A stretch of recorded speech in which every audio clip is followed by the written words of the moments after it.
It's your finger that's pulling this trigger. You messed with the wrong family.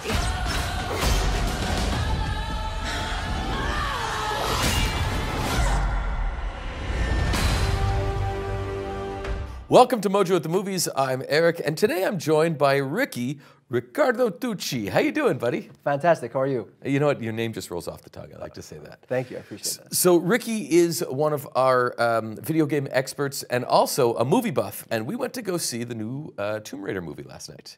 And we're going to answer the question, is Alicia Vikander the better Lara Croft? But we'll get to that first. What did you think of the movie?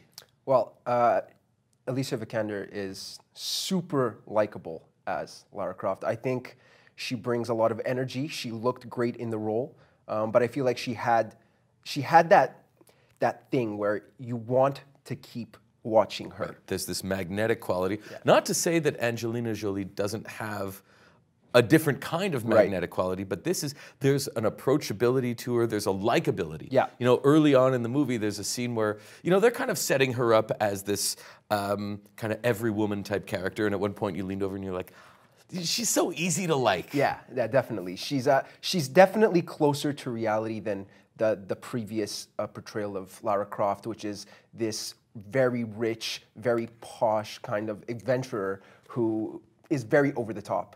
Whereas Alicia Vikander's portrayal of Lara Croft is this down-to-earth girl, very smart, curious, kind of making her own way in life. So she is an heiress, but she is a reluctant heiress, right? Yeah. So she doesn't want to take her dad's money or live in the manor, the Croft manor, yeah. Right, exactly. And so they set it up as she's one of us, right? But at the same time, you know, she's also an iconic video game character that we've come to know as this grand adventurer. So, you know, in the end, do you feel that she pulls it off in the 360? You know, is she as much of the adventurer as she is the everyday woman? Absolutely. I think the Tomb Raider series has been around for over 20 years, and the way that I see it is this movie is very close to the 2013 reboot of Tomb Raider. Right. Which pushes Lara as this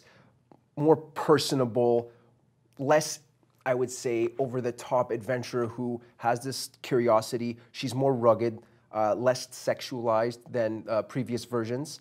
And I think that she does justice to the role, and the movie is made because of her portrayal of the character. She carries the whole thing. She carries the whole thing. I don't know if this movie would exist without her. Someone was saying that I think Daisy Ridley was being considered for the role. Like you said, she has her Star Wars. She has her... so I was happy to see Alicia there.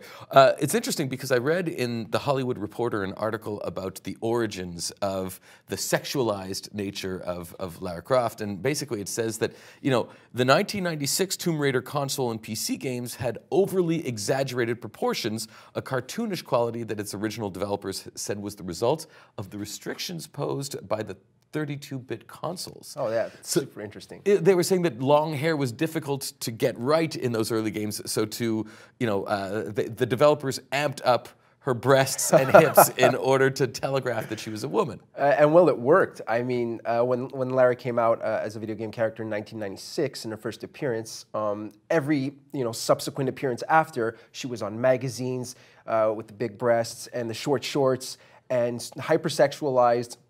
And so as a result of that technology, she became known as this kind of sex icon. And maybe the adventurer part took a bit of a backseat later on. And now, you know, back with the 2013 reboot of the game, where we're bringing her back to kind of these origins of she's this girl who's just making her way in life. She's smart. She has this thirst for adventure, and she's less of this over-sexualized character and more of this every woman. I think that that's a good step for the series, and I personally enjoyed that about this entry in this movie. So beyond Alicia, how did you feel the rest of the movie fared compared to the old ones? Because, you know, we were watching some footage of the earlier ones. They were so 90s. And techno and crazy stylized action. If that wasn't in a movie, then it wasn't a movie back in the 90s, yeah. So, you know, the early ones, the Angelina Jolie ones, definitely they left their mark in a certain way. Right. How did this film compare? Okay, well, this one was much more grounded in reality, as much as you can ground, a crazy adventure raiding tombs in reality, because the original one in 2000, I think it's 2001.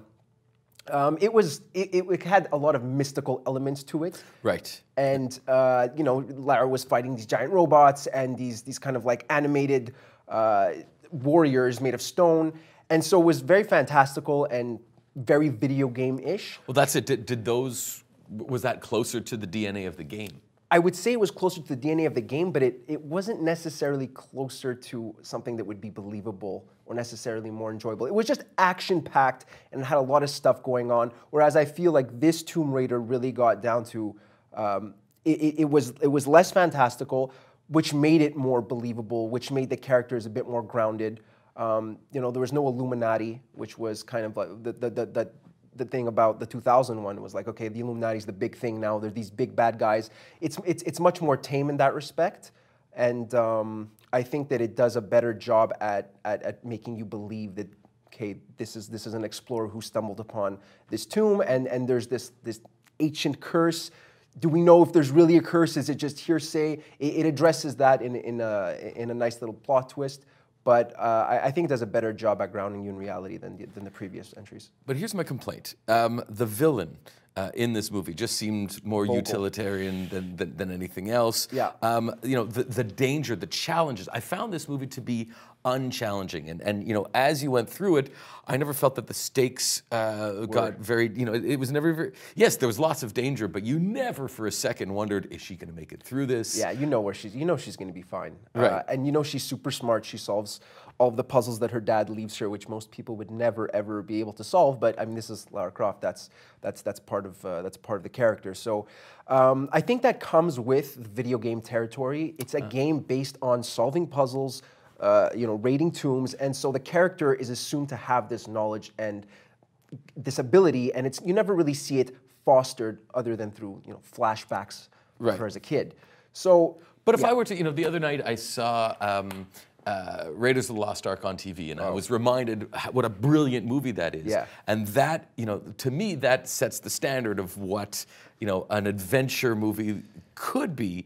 And this, to me, just it was by the numbers. Right. If it wasn't for Alicia, the whole thing would have fallen flat. Yeah, I'd have to agree. The story and the plot was very cookie cutter. It was basically an excuse to get you to meet Alicia and to see her raid tombs and do cool stuff. But it took her 76 minutes to raid a tomb. Yeah, I know.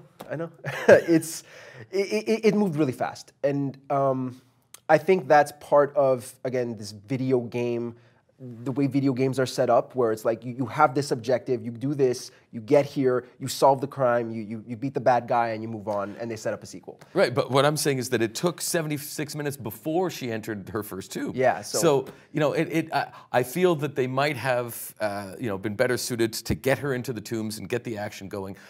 It wasn't a bad movie per se. No. But I don't know if it. I mean, it's certainly not going to win any Oscars. Definitely not. No, it's a passable. If you liked the original Tomb Raider movies, you might like this one. But I really think that Alicia Vikander's portrayal of Lara Croft is the strongest thing that this movie has going for it. I think that she's super likable, and even if the plot doesn't hook you right away, even if some of the villains are kind of just set up to introduce you to maybe the larger overreaching organization, I think that watching her on screen is joy. And enough to bring, surely there's going to be a sequel, Definitely. And I will see the sequel just for her, because I think she was great in it. I think she was great too, and yeah, I mean, she's the lifeblood of this now, so. That's right. Yeah. Thanks very much, Ricky. Let us know what you think in the comments, and we'll see you guys next time. Thank you. If you're listening to this, then I must be dead. I found something, a tomb called the Mother of Death. If Trinity succeeds, our world is in danger. Promise me you will stop them. I promise.